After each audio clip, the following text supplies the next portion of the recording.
सदाशिव के लोक में जाने के जो प्रधान साधन हैं, एक तो प्रभु का नाम है और एक प्रभु की कथा है। इनका जो आश्रय लिए हुए है वही साधक है।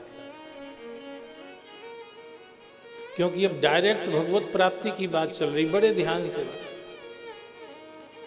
हम सबको साधक कह देते, सभी साधक हैं।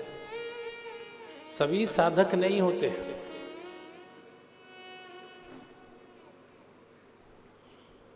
जिसने इस साधन को पकड़ रखा है, भगवान नाम और भगवान की कथा, क्योंकि यही उस परमेश्वर की प्राप्ति कराने वाले प्रधान साधन हैं। जिनने इनको पकड़ रखा है वो साधक है, और ये जो क्रिया है ये साधन है, और इनसे जिसकी प्राप्ति होती है वही साध्य है। महाराज, हम लोग साध्य में भी कई बार कई को साध्य बना लेते हैं।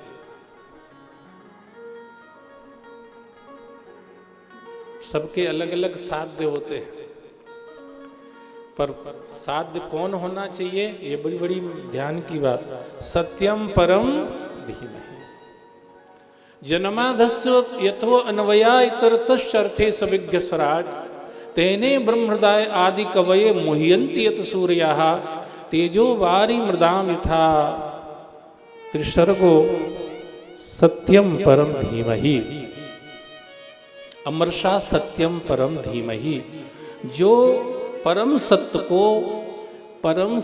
को आधार मान करके, अधिष्ठान मान करके उसकी प्राप्ति के लिए जो प्रयास कर रहा है।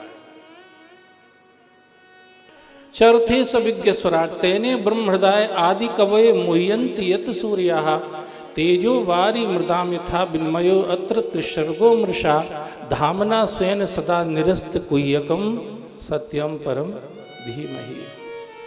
आप चाहे गणेश को माने, आप चाहे शिव को माने, आप चाहे विष्णु को माने, आप चाहे देवी दुर्गा को माने या सूर्य नारायण को माने, पंचदेव में किसी भी देव को माने, पर आपके उस इष्ट में आपकी भावना ये हो कि यही जगत का अधिष्ठान है।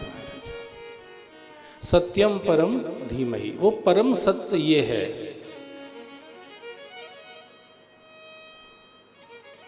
तो ही आपका जो मूल उद्देश्य है वो पूरा होगा, नहीं तो नहीं होगा।